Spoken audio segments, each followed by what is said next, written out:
ও কবরের পাশে লুকিয়ে লুকিয়ে ও খুব ব্যথা।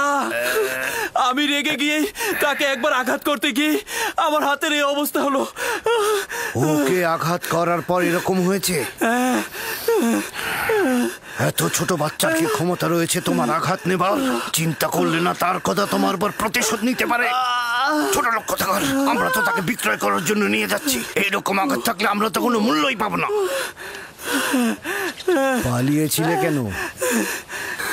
আমি পালাইনি, আমার আম্মাজানের মাজার এটা, খোদা হাফেজি করছিলাম।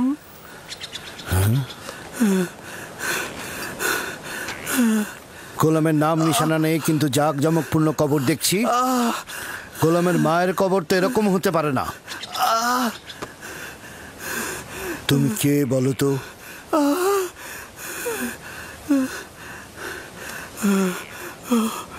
আঘাতটা খুব বেশি লেগেছে না?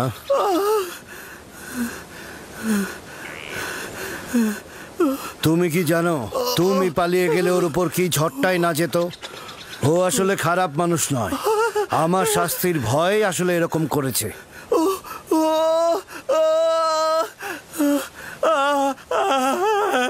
তাকে কি তুমি এখন ঘৃণা করছো?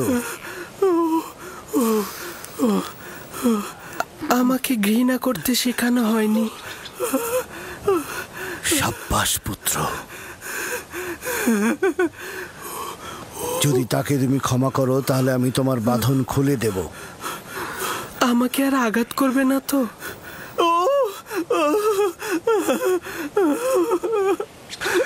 ইব্রাহিমের খোদার কসম, আমি থাকতে আর কেউ কোনোদিন তোমার গায়ে হাত দিতে পারবে না। একাত্মবাদী খোদা মানো? আমি মালিক ইবনে ইবনে আল কাইদ ইবনে ইসমাইল ইবনে ইব্রাহিম। আমি ইসমাইল জাবিউল্লাহর বংশধর। তুমি কার সন্তান? আমিও সন্তান। কার সন্তান? আমি কূপের সন্তান। তাহলে বলতে চাচ্ছ না কে তোমার পিতা? বললাম তো আমি কূপেরই সন্তান। তুমি কালকে যে কূপটা দেখেছ, আমি সেখানেই জন্মেছি। হকের বার্তাবাহক আমার উপরে জাহির। আমি আর তোমাকে কখনো পরিচয় জিজ্ঞেস করব না। ইচ্ছে হলে পরিচয় দেবে, না হলে দেবে না, কিন্তু ওকে তুমি ক্ষমা করে দাও।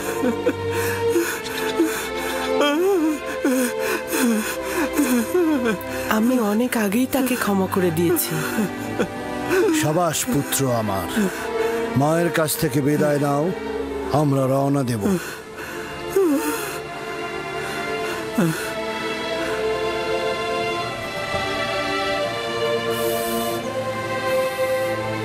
সবাই প্রস্তুত হও, আমরা এখনই রওনা করব।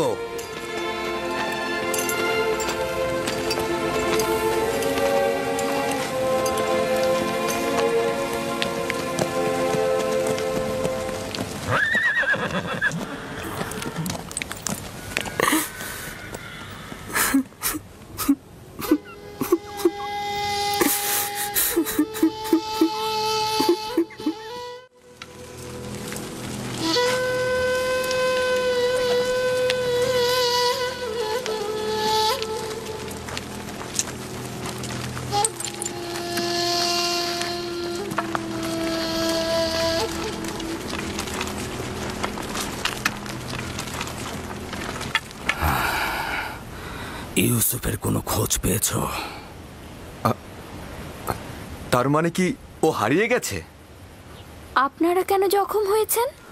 এখন থেকে বনি ইসরায়েলেরা না কোনো বরকত কল্যাণ দেখবে, না তাদের জীবনে কোনো সুসংবাদ আসবে। ইউসুফকে যে নেকড়েরা হামলা করেনি তা আমি ভালো করে বুঝতে পারছি। তোমরা জানো ইউসুফ কোথায়।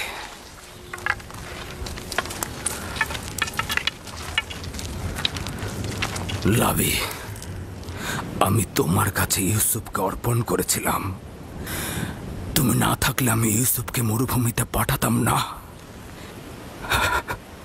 তুমি কেন লক্ষ্য রাখলে না? লাবি, ইউসুফ কোথায় বলো? আমি জানি তোমরা জানো ইউসুফ কোথায়। বলো ইউসুফ কোথায়? আমার ইউসুফকে এনে দাও, আমার ইউসুফকে এনে দাও, ইউসুফকে এনে দাও আমার। আমার ইউসুফ কোথায়? এসব বন্ধ করো। আমার ইউসুফকে এনে দাও। আমার ওকে ছেড়ে দাও লিয়া, ছেড়ে দাও। এসব কি লাভ আর? আমার এসব করে কোনো লাভ নেই। ছেলেটার কিছু বিষয় আমার অদ্ভুত লেগেছে। জানি না তোমরা লক্ষ্য করেছো কিনা, তুফানে পথ হারিয়ে না ফেললে আমরা কিন্তু এ পথে আসতাম না। আর ঘোড়াগুলো যদি কূপের কাছে থেমে না যেত, আমরাও থামতাম না। আর যদি তৃষ্ণার্ত না হতাম, তাহলে পানীয় উত্তোলন করতাম না। এই সব কিছু খোদার ইচ্ছায় ঘটেছে, নইলে এই গোলাম আমাদের নসিবে আসতো না। যা তোমার রিজিকে থাকবে তা তুমি পাবেই, সেটা তুমি চাও বা না চাও। এর মধ্যে আবার কিছু জিনিস আছে যেটা একেবারে তোমার হাতে তুলে দেয়া হবে, যেটা তোমাদের নিজেদের কিসমত, যা খোদাবান্দা স্বয়ং নির্ধারণ করে দিয়েছেন সেটার কাছে পৌঁছতে পারো। খোদা তাআলার অশেষ রহমতে এই সফরে এই গোলাম আমাদের নসিবে ছিল।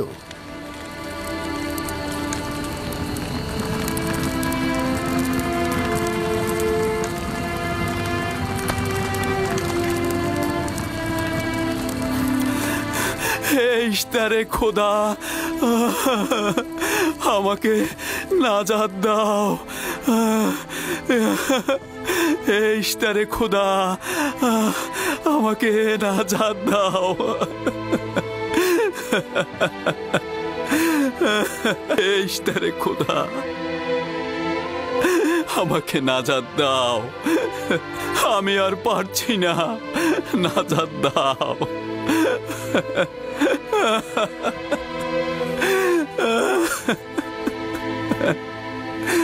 নাজাত দাও। এই ইশতারে খোদা, আমাকে নাজাত দাও।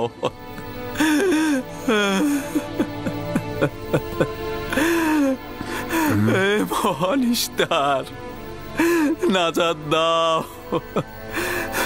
আমাকে নাজাত দাও। এই ব্যথা আমাকে কতল করে দিচ্ছে,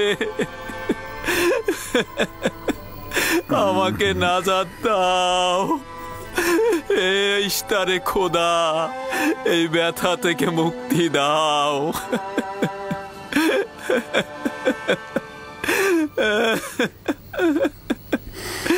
নাজাত দাও, নাজাত দাও।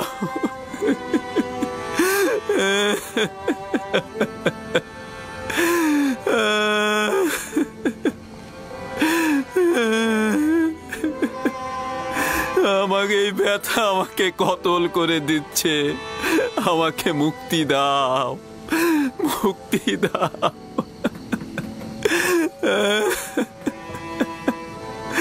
আমাকে নাজাত দাও,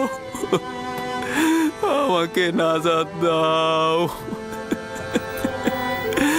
এই ইশতার, আমাকে নাজাত দাও।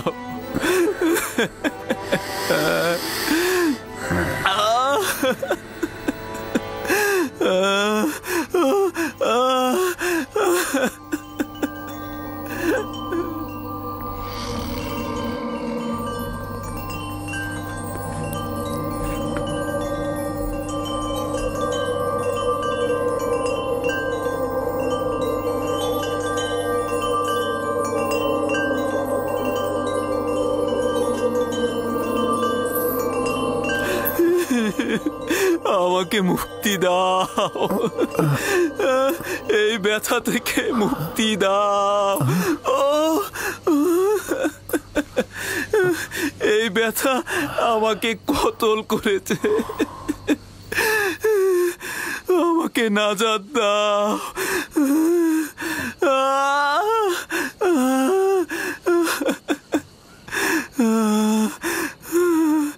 আমাকে নাজাত দাও।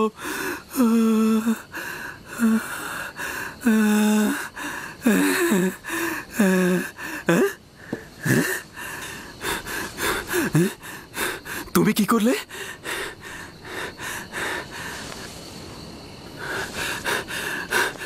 তোমার হাতগুলো আমাকে সাফা প্রদান করেছে। আমি তো কিছুই করিনি, সবাই তো এটাই করে। একটু মালিশ করে দিলেই তো ব্যথার পরিবর্তন হয়। কিন্তু এর আগে জনাব মালিক আমার হাতে কত কিছু দিল, মালিশ করলো। কই, তখন তো ব্যথা কমলো না? এখন তো ব্যথা নেই।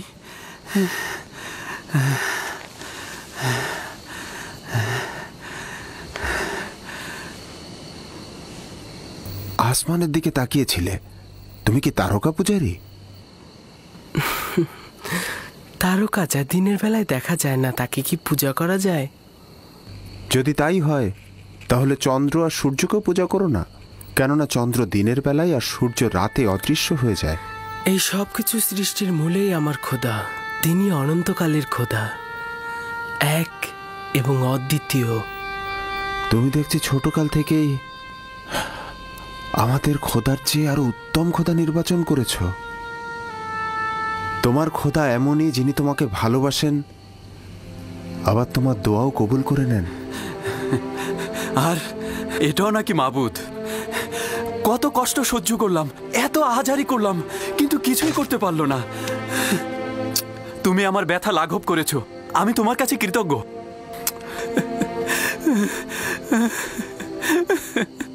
আমি তোমার কাছে কৃতজ্ঞতা জ্ঞাপন করছি। এই কয়েক ঘন্টায় ব্যথায় আমার জান যাবার উপক্রম হয়েছিল। আমি তোমাকে চর মারার জন্য তোমার কাছে ক্ষমা প্রার্থনা করছি। চরটি ভালো ছিল। যদি চর আপনার হেদায়েতের কারণ হয় তাহলে আমি সন্তুষ্ট। এই এলাকার অধিবাসী হিসেবে এখানকার সব পথ সম্পর্কে আমি অবগত। প্রতিবার আমি কাফেলারদের পথ দেখাই, কিন্তু এবার মনে হচ্ছে তুমি আমাদের পথ দেখাবে। হেদায়েত তার হাতে। তিনি যাকে চাইবে হেদায়েত করবে, যাকে চাইবে না হেদায়েত করবে না, তাকে অন্ধকারে ডুবিয়ে রাখবে।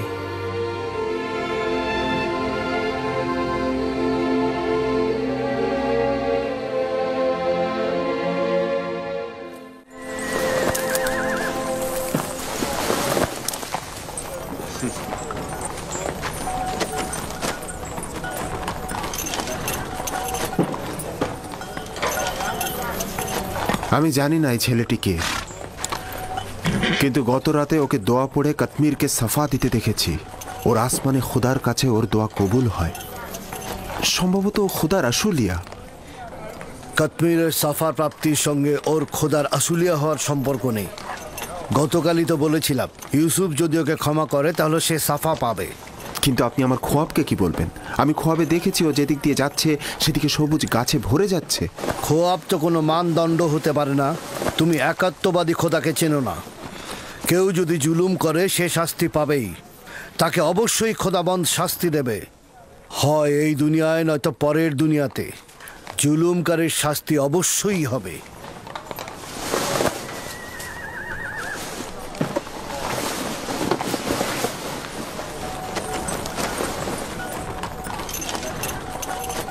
এই অঞ্চলটি সবুজ ও আনন্দময় ছিল, কিন্তু এবছর অনাবৃষ্টিতে আমাদের ফসলগুলো সব ঝুঁকির মুখে। আমি এই অঞ্চলের বাসিন্দা। যদি বৃষ্টি না হয় তাহলে দুর্ভিক্ষে সব শেষ হয়ে যাবে।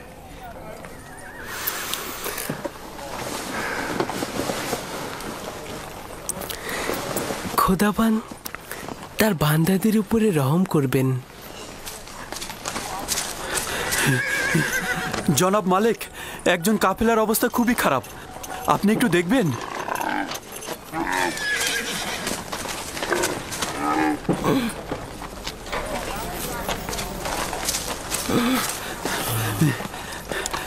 জনাব মালিক, উনি আগে থেকে বিমার ছিলেন, কিন্তু আজকে খুবই খারাপ অবস্থা।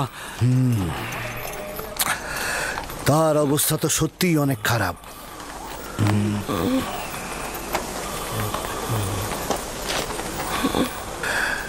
তার তো নিঃশ্বাস আসছে আর যাচ্ছে। এই যাত্রায় তো মনে হয় না আর টিকবে। কিন্তু উপায় কি? তাকে এভাবে ফেলে রেখে তো আমরা যেতে পারি না। গতিময় বিছানা তৈরি করো আর সেটা গাধার পিঠে বেঁধে দাও। গাধায় কাফেলাকে অনুসরণ করবে। আপনি ভালো হয়ে যাবেন, বাঁচা মরা খোদার হাতে।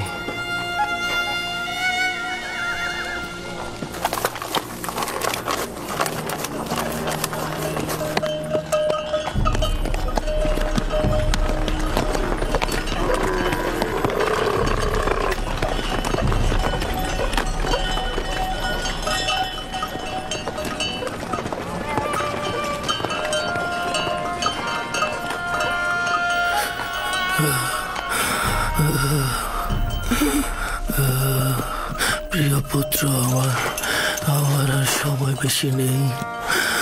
আমি আর বেশিক্ষণ বাঁচব না। তুমি চলে যাও, আমি মারা পড়বো। আমি আছি আপনার কিনারায়। চলে যাও। আপনি উত্তেজিত হবেন না। মৃত্যু ও জীবন খোদার হাতে। তিনি কাউকে নিরাশ করেন না।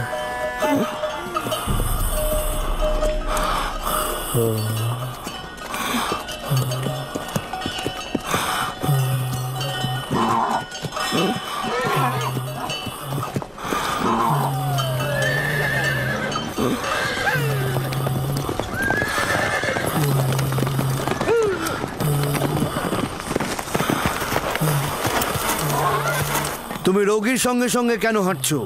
আমিও নিষেধ করেছি, কিন্তু আমার কথা শুনছেই না। আমি তাকে একা রেখে যেতে পারবো না। আপনি অনুমতি দিন, আমি তার সঙ্গে থাকবো।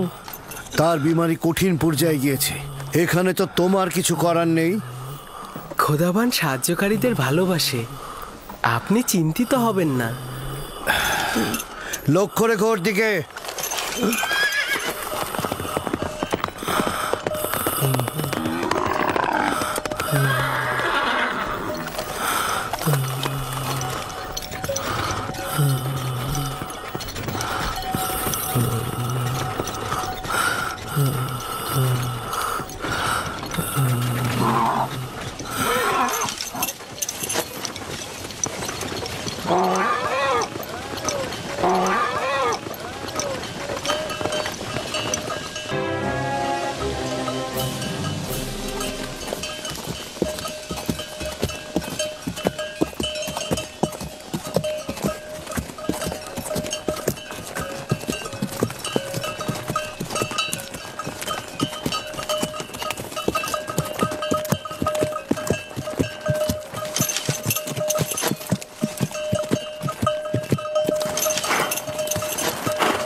জনাব ফালেক, জনাব ফালেক, দেখুন উনি একেবারে সুস্থ হয়ে গেছে।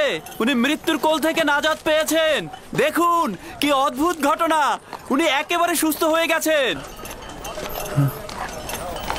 আপনি সত্যিই সুস্থ? দেখতেই তো পাচ্ছ, আমি দাঁড়িয়ে আছি। তুমি ওনাকে সাফা দিয়েছ? আমি যেভাবে কাশ্মীরের হাতকে সাফা দিয়েছিলে? খোদাবান সাফা দিয়েছে, আমি তো শুধু দোয়া করেছি। জনাবে মালিক, জনাবে মালিক, দেখুন এই বৃদ্ধ লোকটি সাফা পেয়েছে। জনাবে মালিক,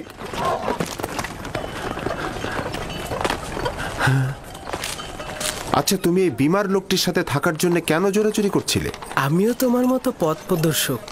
ভালো প্রদর্শক সেই যে সুস্থভাবে কাফেলারদের মাকসাদে পৌঁছে দেয়।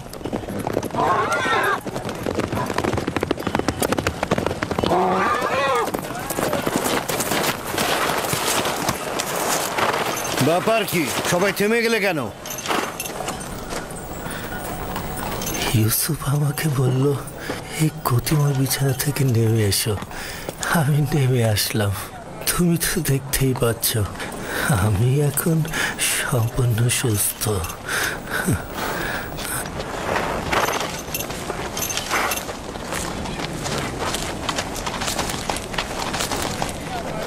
আরে আপনি তো সুস্থ হয়ে গেছেন। ইউসুফ আমার জীবন বাঁচিয়েছে, আমি ওর কাছেই ঋণী। ও যদি আমার সেবা যত্ন না করতো নিঃসন্দেহে আমি এতক্ষণে মারা পড়তাম। আমি তো শুধুমাত্র আপনাকে সামান্য যত্ন করেছি, এইটা তেমন কিছু নয়। উনি তো একেবারে মৃত্যু সজ্জায় ছিলেন, ওনার বাঁচার কোনো আশাই ছিল না। আমি জানি না তোমার খোদা কেমন খোদা, শুধু এইটুকু জানি তিনি অনেক শক্তিশালী আর তোমাকে অনেক ভালোবাসেন। তুমি আমার জন্য দোয়া করলে, আর তোমার দোয়াতেই আমি ভালো হয়ে গেলাম। তোমার খোদা তোমার দোয়া কবুল করে আমাকে সুস্থ করে দিলেন।